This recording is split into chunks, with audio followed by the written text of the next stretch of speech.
And I thought this was obviously a really cute moment here. Rook d2, just a beautiful tactic, Dina, with the checkmate idea with rook e1. Yeah, I would not be surprised if that was, the move of the day or the move of the week 5. We are here to show you the Coinbase rapid recap. It has been a very long day at the office. Once again, I'm repeating myself, but there was this one particular game that caught our attentions, and we are so passionate to show it to you right now. Yeah, absolutely.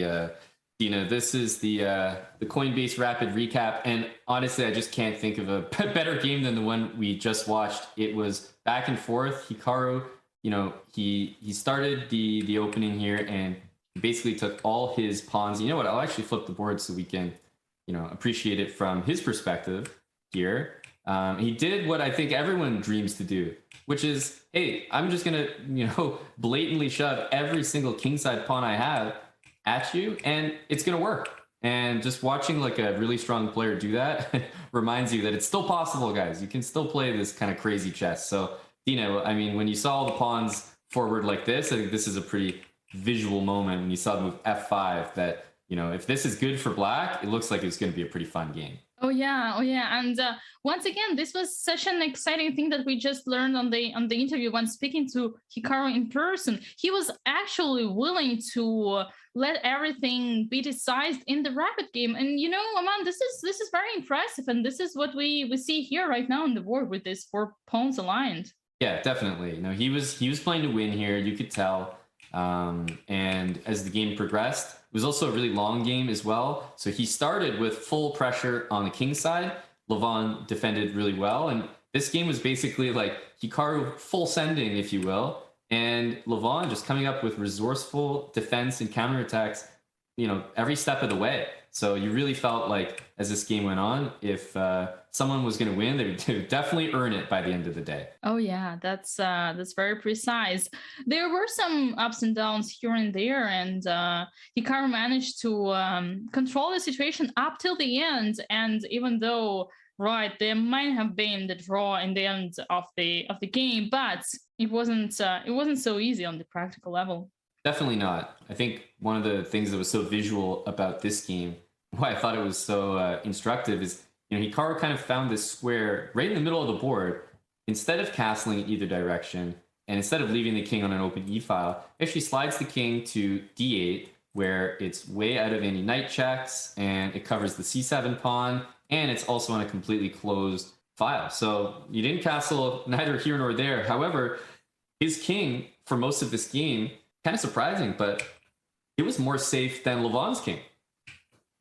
Yeah, that is exactly true. And then Hikaru was the one suggesting to trade the queens. And believe it or not, he did manage to create a very dangerous attack for the opponent in the endgame. Yeah, I thought this was a great decision by black. You trade the queens, and no, you're not going to lose your knight, because great little in-between move here. Knight f4 check. And as the game continued, he actually decided to give up this g-pawn in favor of activation. And I thought this was obviously a really cute moment here. Rook d2, just a beautiful tactic, Dina, with the checkmate idea with rook e1. Yeah, I would not be surprised if that was, the move of the day or the move of the week 5. Yeah, exactly. I think this move pretty much sealed it for me, or at least I thought so at the time. But full credit has to be given to Levon, because I cannot believe he survived as long as he did. From this position, black looks completely dominant, and he's finding all the right moves.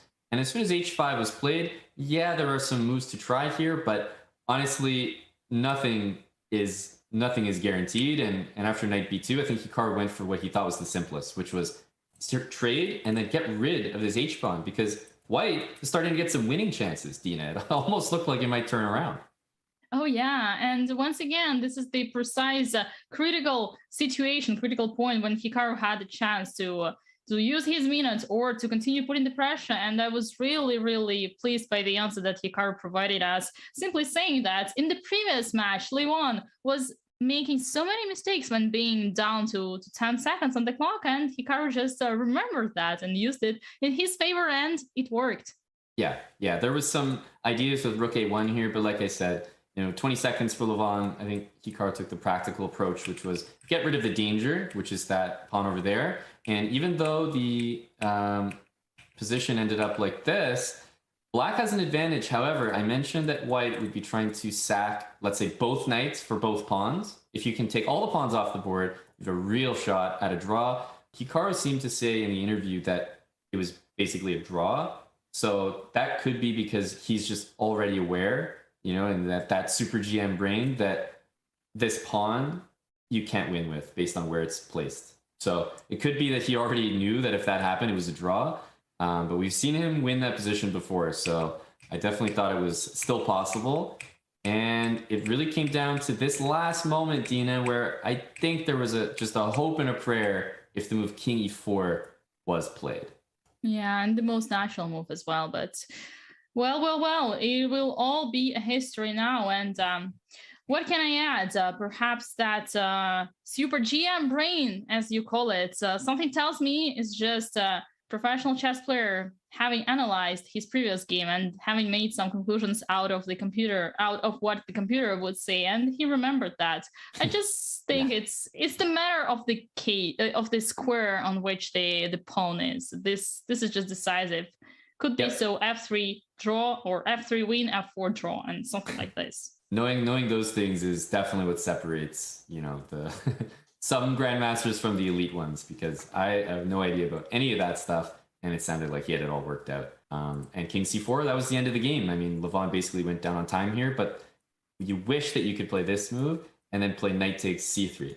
But unfortunately, you're in check even from the F3 square as well. So it was going to be a win for Hikaru no matter what. If not on time, the position seemed to take care of itself. So there you go. I mean, that's the Coinbase rapid recap, guys. Just taking a look at that last game we saw there. Thought it was pretty instructive and pretty fun, honestly, start to finish in the final there.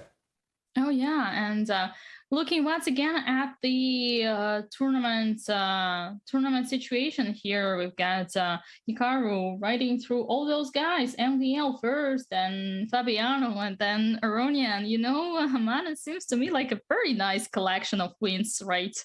One after another. Yeah, the players here are all super strong, and that's just a testament to how strong the Rapid Chess Championship is.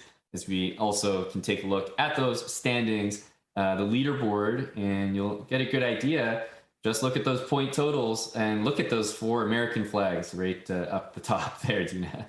Yeah, that's really grueling. And well, Hikaru is on the top 2. Reminds me when I asked him about his plans to play for the Olympic team this August, and he said, well, if he's what did he say? If he's rated number 4 and if he's in the 4th place, then it's fine. But if he's in the reserve player, then it's not. And at least judging by this results, he's pretty ambitious over there. Certainly looks like it. Yeah, you don't want to play as a reserve player. That's what I do for Team Canada. So that's why you always play on the board 1. Yeah, board 1 is safe, but. That was a lot of fun, Dina. In the end, we got a lot of pretty exciting matches, a lot of wins. So we really didn't have long matches going all the way to Armageddon. I think it only happened like once. Otherwise, it was just crushing games left, right, and center.